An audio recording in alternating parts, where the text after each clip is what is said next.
Happy Easter and WrestleMania weekend, everybody. There's a lot of Nintendo Switch 2 news out there in regards to backwards compatibility and some upcoming games. So why don't we just go ahead and get into it?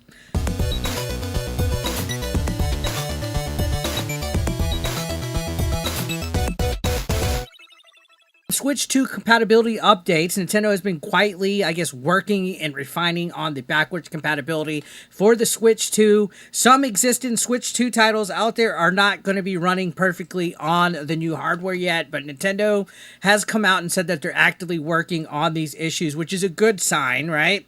It's worth pointing out that there's actually like no set standard or clear pattern as to what games have trouble. It's not tied to specific game engines or publishers. What's happening here is likely emulation. The Switch 2 can't emulate the OG Switch features that are like Labo or anything like that at a hardware level. So there's going to be some, I guess, quirks and glitches and weird things going on, but there's always updates and patches, right? So there are some oddities on here, fitness games, Fortnite, which I'm sure we're going to get a Switch 2 version of Fortnite anyway. And on top of that, Labo, which, man, that who plays Labo anyway this day and age? I remember that came out. I played it like twice and I was like, yeah, this is cardboard. I don't even know where all of my cardboard is. I threw pieces away and just kind of whatever. Anyways, for the most part, it looks like most of the current Switch library will work on the Switch 2, so that's a good standard right there. Now, Assassin's Creed Shadows, we talked about this game a lot on the channel. We live streamed it. According to a recent Peggy listing, Assassin's Creed Shadows has been rated for the Nintendo Switch 2. So yeah, I mean, it's on PS5, it's on Xbox Series X and PC. Apparently, the Switch 2 will be able to run it. I don't see why not. If we're going to get a port of Star Wars Outlaws coming here in the new feature, I didn't see anything that was much better in Assassin's Creed Shadows graphical-wise that would cause strain on it. So I actually 100%ed Assassin's Creed Shadows on the Xbox Series X. Yeah, I went through that slog. I played it. I think I racked up about 90 hours in the game. It was not as good as Valhalla in my opinion. I was going to make a video talking about it, and I just decided to move on. You can watch my live streams, whatever. Yeah. So, pretty good, I guess, that we're getting Assassin's Creed Shadows on here. Maybe this will open the door for other Ubisoft titles that we can get. I would like to see Valhalla brought to the Switch too, or even Mirage, or all the past Assassin's Creed games. I think that would be good. I don't think it's that graphically intensive, but compared to like some of the other games that we're getting, yeah, I mean, this is kind of big. If the Switch could actually handle it, or the Switch 2, I should say, can handle it. So I think if the new Nintendo console can run it well, it's going to set a pretty good standard, a pretty good benchmark to what type of third-party games we could be expecting going forward. Again, like I said, we're getting Ubisoft's Star Wars Outlaws on there, which does look kind of rough. There's still a lot of mess ups on the actual Xbox and PlayStation versions also, which I beat that. I didn't 100% that. But anyways, I was watching RGT85's video, and he was talking about Rune Factory Guardians of Azuma. And apparently this is going to be one of those cartridges where there's both the Switch 1 and Switch 2 version on it. I saw a news story on Nintendo Life not too long ago where people were saying Switch 2 carts could still work in the Switch 1 because it'll have both versions of the game on it. So that's kind of cool. It's kind of like what Xbox has, where if the game specifies Xbox Series X and Xbox One and so forth, it'll put that console's version of the game on your thing. So that's actually kind of interesting to see how this is going to work here. It's going to be on both Switch and Switch 2.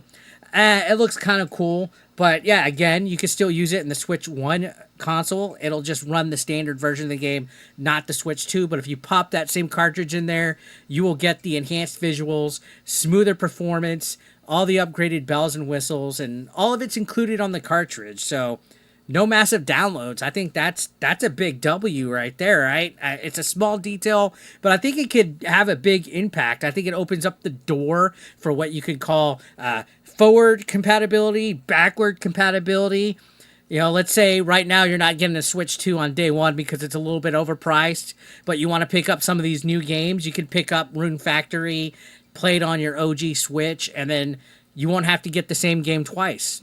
that's actually kind of nice for a Nintendo console, considering the fact that back in the day you'd have like the Wii U version of Breath of the Wild, and then when you get a Switch, you have to buy a completely brand new full price Breath of the Wild for your Switch. You'll get both versions in one go. So maybe this will be a standard that we see going forward with developers publishing games on the Nintendo Switch 2. We'll have versions that are on both on the cart. I think that's great. And apparently, it's not just Rune Factory doing this. Reports are suggesting that games like Cyberpunk, again, another big open world game that's going to be coming to the Switch 2, and the next Mario Kart might also be using the same format with the cartridge. So if Mario Kart World works on the Switch 1, that's big news that they didn't even tell us at this point. I'm going to be interested to see how these games even act on the OG Switch. Can you imagine Cyberpunk running on the OG Switch? I can't. I really can't. That barely ran on the PlayStation, the Xbox, and PC when that first came out. So it's going to be interesting to see what's going to come out of these. These are those red 64 gigabyte carts that are coming out for the Switch 2. Apparently these are faster, they can run games better, they can hold a lot more in it. If this becomes the standard, I think it could make a real shift in how Nintendo handles cross-gen game releases, but who knows how long stuff is going to be cross-gen. It might just be like the first year or two, and then we'll just start seeing the Switch OG phase out, even though they've sold 150 million units. Who knows, really? But there's a lot of updates and stuff going on here. I just wanted to kind of combine the top stories that I've seen out here, not make one, video after the other, just combine it, talk about Shadows a little bit, talk about Rune Factory, talk about the backwards compatible news that's out there, because that's one thing that a lot of people want Nintendo to get right is backwards compatibility. I feel that's an amazing feature that a lot of consoles are adopting, and they're doing it correctly. It's just Nintendo always seems like they're a step behind when it comes to that. So if they can get this right, especially in regards to the digital library, because I want to see all of my Switch games that are digital on there. I don't want to have to repay for them again.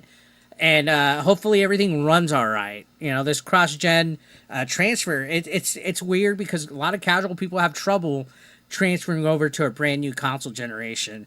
And, you see GameStop, they're going to have a trade-in program where they teach you how to move your data easy and stuff like that. So anyways, guys, enough of the rambling.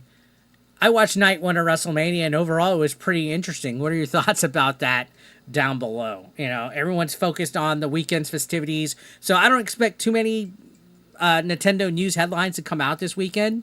I think they're slowly setting the stage for how the Switch 2 will work, not just in terms of power, but how your games will transfer forward, what new titles we can expect.